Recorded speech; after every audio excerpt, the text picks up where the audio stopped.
Hi guys, we are here today for our Bible in a Year challenge reading, and today we are on May 18th.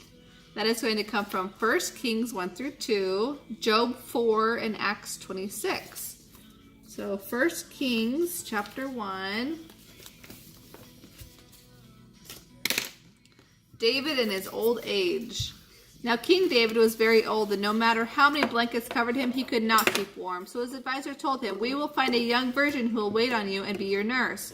She will lie in your arms and keep you warm." So they searched throughout the country for a beautiful girl, and they found Abishag from Shunem and brought her to the king. The girl was very beautiful, and she waited on the king and took care of him, but the king had no sexual relations with her. Adonijah claims the throne.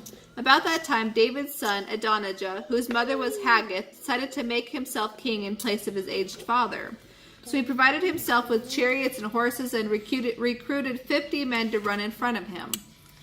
Now his father, King David, had never disciplined him at any time, even by asking, "What are you doing?"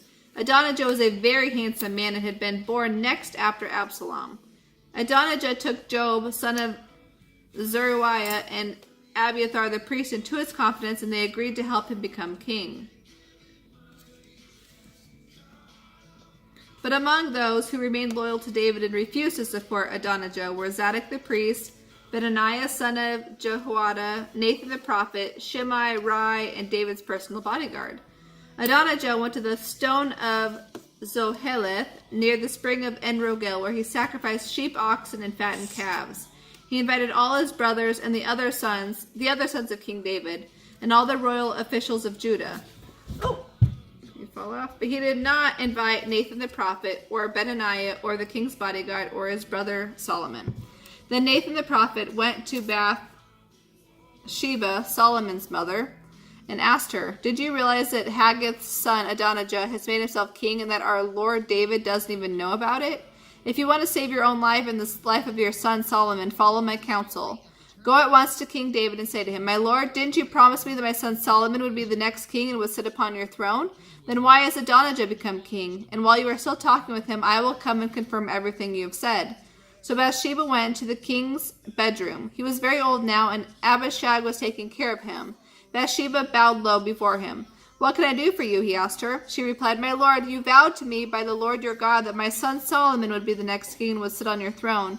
But instead, Adonijah has become the new king, and you did not even know about it. He has sacrificed many oxen, fattened calves, and sheep, and he has invited all your sons and Abiathar the priest and Job, the commander of the army. But he did not invite your servant Solomon. And now, my lord the king, all Israel is waiting for your decision as to who will become king after you. If you do not act, my son Solomon and I will be treated as criminals as soon as you are dead.' While she was still speaking with the king, Nathan the prophet arrived. The king's advisors told him, 'Nathan the prophet is here to see you.'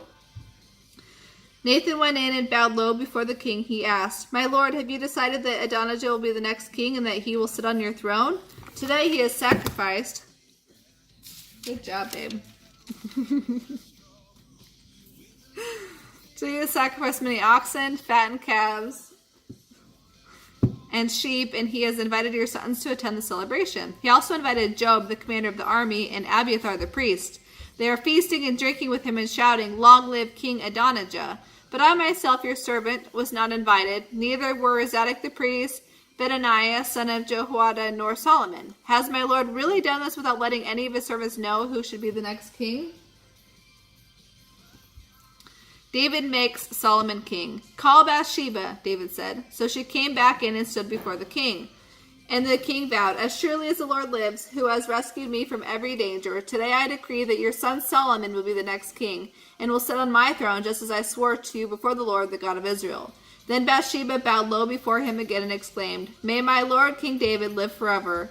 Then King David ordered, "Call Zadok the priest, Nathan the prophet, and Benaiah son of Jehoiada." When they came into the king's presence, the king said to them, "Take Solomon and my officers down to Gihon Spring. Solomon is to ride on my personal mule. There Zadok the priest and Nathan the prophet are to anoint him king over Israel. Then blow the trumpets and shout, 'Long live King Solomon!' When you bring him back here, he will sit on my throne. He will succeed me as king, for I have appointed him to be ruler over Israel and Judah." "Amen," Benaiah son of Jehoiada replied. "May the Lord the God of my lord the king, decree it to be so. And may the Lord be with Solomon as he has been with you, and may he make Solomon's reign even greater than yours. So Zadok the priest, Nathan the prophet, Benaiah son of Jehoiada, and the king's bodyguard took Solomon down to Gihon spring, and Solomon rode on King David's personal mule. There Zadok the priest took a flask of olive oil from the sacred tent and poured it on Solomon's head. Then the trumpets were blown, and all the people shouted, "Long live King Solomon!" And all the people returned with Solomon to Jerusalem, playing flutes and shouting for joy. The celebration was so joyous and noisy that the earth shook with the sound. Adonijah and his guests heard the celebrating and shouting just as they were finishing their banquet. When Job heard the sound of trumpets, he asked, "What's going on? Why is the city in such an uproar?" And while he was still speaking, Jonathan, son of Abiathar the priest, arrived. "Come in," Adonijah said to him, "for you are a good man. You must have good news." "Not at all," Jonathan replied. "Our lord King David has just declared Solomon king. The king sent him down to Gihon spring with Zadok the priest, Nathan the prophet, and Benaiah son of Jehoiada, protected by the king's bodyguard. They had him ride on the king's own mule, and Zadok and Nathan have anointed him as the new king. They have just returned, and the whole city is celebrating and rejoicing. That's what all the noise is about. Moreover, Solomon is now sitting on the royal throne as king." All the royal officials went to King David and congratulated him, saying, "May your God make Solomon's fame even greater than your own, and may Solomon's kingdom be even greater than yours."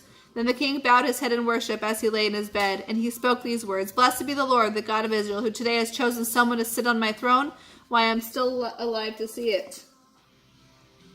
Then all of Adonijah's guests jumped up in panic from the banquet table and quickly went their separate ways. Adonijah himself was afraid of Solomon, so he rushed to the sacred tent and caught hold of the horns of the altar. Word soon reached Solomon that Adonijah had seized the horns of the altar and that he was pleading, "Let Solomon swear today that he will not kill me." Solomon replied, "If he proves himself to be loyal, he will not be harmed, but if he does not, he will die." So King Solomon summoned Adonijah, and they brought him down from the altar. He came and bowed low before the king, and Solomon dismissed him, saying, "Go on home." Okay. Chapter 2. David's final instructions to Solomon. As the time of King David's death approached, he gave this charge to his son Solomon. "I am going where everyone on earth must someday go. Take courage and be a man. Observe the requirements of the Lord your God and follow all his ways. Keep each of the laws, commands, regulations, and stipulations written in the law of Moses, so that you will be successful in all you do and wherever you go. If you do this, then the Lord will keep the promise he made to me. If your descendants live as they should and follow me faithfully with all their heart and soul, one of them will always sit on the throne of Israel. And there is something else. You know that Job, son of Zeruiah, murdered my 2 army commanders, Abner, son of Ner, and Amasa, son of Jether. He pretended that it was an act of war, but it was done in a time of peace, staining his belt and sandals with the blood of war. Do with him what you think best, but don't let him die in peace. Be kind to the sons of Barzillai of Gilead. Make them permanent guests of the king, for they took care of me when I fled from your brother Absalom. And remember Shimei, son of Gera, the man from Bahurim and Benjamin. He cursed me with a terrible curse as I was fleeing to Mahanaim. When he came down to meet me at the Jordan River, I swore by the Lord that I would not kill him. But that oath does not make him innocent. You are a wise man, and you will know how to arrange a bloody death for him." Then David died and was buried in the city of David. He had reigned over Israel for 40 years, 7 of them in Hebron and 33 in Jerusalem. Solomon succeeded him as king, replacing his father David, and he was firmly established on the throne. Solomon establishes his rule. One day, Adonijah, whose mother was Haggith, came to see Bathsheba, Solomon's mother. "Have you come to make trouble?" she asked him. "No," he said, "I come in peace. In fact, I have a favor to ask of you." "What is it?" she asked. He replied, "As you know, the kingdom was mine. Everyone expected me to be the next king. But the tables were turned and everything went to my brother instead, for that is the way the Lord wanted it. So now I have just one favor to ask of you. Please don't turn me down." "What is it?" she asked. He replied, "Speak to King Solomon on my behalf, for I know he will do anything you request. Ask him to give me Abishag, the girl from Shunem, as my wife." "All right," Bathsheba replied, "I will speak to the king for you." So Bathsheba went to King Solomon to speak on Adonijah's behalf. The king rose from his throne to meet her, and he bowed down before her. When he sat down on his throne again, he ordered that a throne be brought for his mother, and she sat at his right hand. "I have one small request to make of you," she said. "I hope you won't turn me down." What is it, my mother? He asked. You know I won't refuse you. Then let your brother Adonijah marry Abishag, the girl from Shunem, she replied. How can you possibly ask me to give Abishag to Adonijah? Solomon demanded. You might as well be asking me to give the kingdom. You know that he is my older brother and that he has Abiathar the priest and Job, son of Zeruiah, on his side. Then King Solomon swore solemnly by the Lord, May God strike me dead if Adonijah has not sealed his fate with this request. The Lord has confirmed me and placed me on the throne of my father David. He has established my dynasty as he promised. So as surely as the Lord lives, Adonijah will die this very day. So King Solomon ordered Benaiah, son of Jehoiada, to execute him, and Adonijah was put to death. Yeah. Okay, so Adonijah was put to death. Then the king said to Abiathar the priest, Go back to your home in Anathoth. You deserve to die, but I will not kill you now, because you carried the ark of the sovereign Lord for my father, and you suffered right along with him through all his troubles. So Solomon deposed Abiathar from his position as priest of the Lord, thereby fulfilling the decree the Lord had made at Shiloh concerning the descendants of Eli. Although he had not followed Absalom earlier, Job had also joined Adonijah's revolt. When Job heard about Adonijah's death, he ran to the sacred tent of the Lord and caught hold of the horns of the altar. When news of this reached King Solomon, he sent Benaiah, son of Jehoiada, to execute him. Benaiah went into the sacred tent of the Lord and said to Job, The king orders you to come out. But Job answered, No, I will die here. So Benaiah returned to the king and told him what Job had said. Do as he said, the king replied. Kill him there beside the altar and bury him. This will remove the guilt of his senseless murders from me and from my father's family. Then the Lord will repay him for the murders of 2 men who were more righteous and better than he. For my father was no party to the deaths of Abner, son of Ner, commander of the army of Israel, and Amasa, son of Jether, commander of the army of Judah. May Job and his descendants be forever guilty of these murders, and may the Lord grant peace to David and his descendants and to his throne forever. So Benaiah, son of Jehoiada, returned to the sacred tent and killed Job, and Job was buried at his home in the wilderness. Then the king appointed Benaiah to command the army in place of Job, and he installed Zadok the priest to take the place of Abiathar. The king then sent for Shimei and told him, Build a house here in Jerusalem and live there. But don't step outside the city to go anywhere else. On the day you cross the Kidron Valley, you will surely die. Your blood will be on your own head. Shimei replied, Your sentence is fair. I will do whatever my lord the king commands. So Shimei lived in Jerusalem for a long time. But 3 years later, 2 of Shimei's slaves escaped to King Achish of Gath. When Shimei learned where they were, he saddled his donkey and went to Gath to search for them. When he had found them, he took them back to Jerusalem. Solomon heard that Shimei had left Jerusalem and had gone to Gath and returned. So he sent for Shimei and demanded, Didn't I make you swear by the Lord and warn you not to go anywhere else or you would surely die? And you replied, The sentence is fair, I will do as you say. Then why haven't you kept your oath to the Lord and obeyed my command? The king also said to Shimei, You surely remember all the wicked things you did to my father, King David. May the Lord punish you for them. But may I receive the Lord's rich blessing, and may one of David's descendants always sit on the throne. Then at the king's command, Benaiah, son of Jehoiada, took Shimei outside and killed him. So the kingdom was now firmly in Solomon's grip.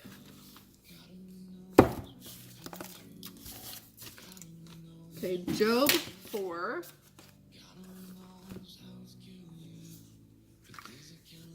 Eliphaz's first response to Job. Then Eliphaz the Temanite replied to Job, Will you be patient and let me say a word? For who could keep from speaking out? In the past, you have encouraged many a troubled soul to trust in God. You have supported those who are weak.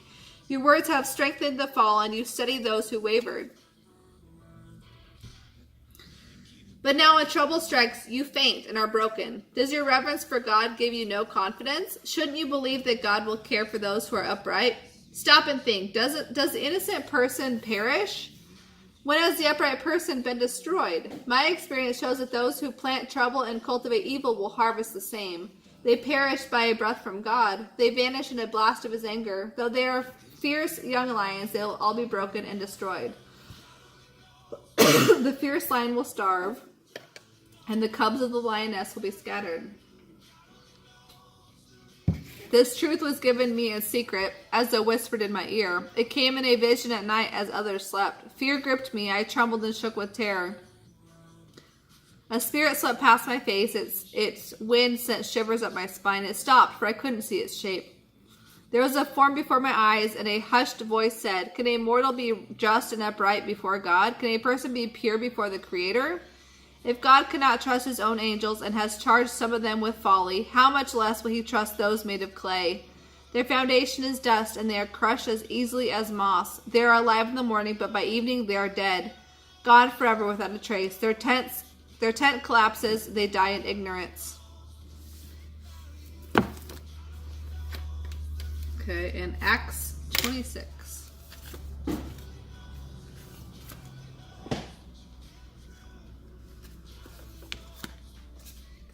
Then Agrippa said to Paul, "You may speak in your defense." So Paul, with a gesture of his hand, started his defense. "I am fortunate, King Agrippa, that you are the one hearing my defense against all these accusations made by the Jewish leaders.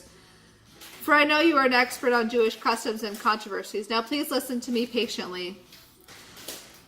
As the Jewish leaders are well aware, I was given a thorough Jewish training from my earliest childhood among my own people and in Jerusalem. If they would admit it, they know that I have been a member of the Pharisees, the strictest sect of our religion. Now I am on trial because I am looking forward to the fulfillment of God's promise made to our ancestors. In fact, that is why the 12 tribes of Israel worship God night and day, and they share the same hope I have. Yet, O king, they say it is wrong for me to have this hope. Why does it seem incredible to any of you that God can raise the dead?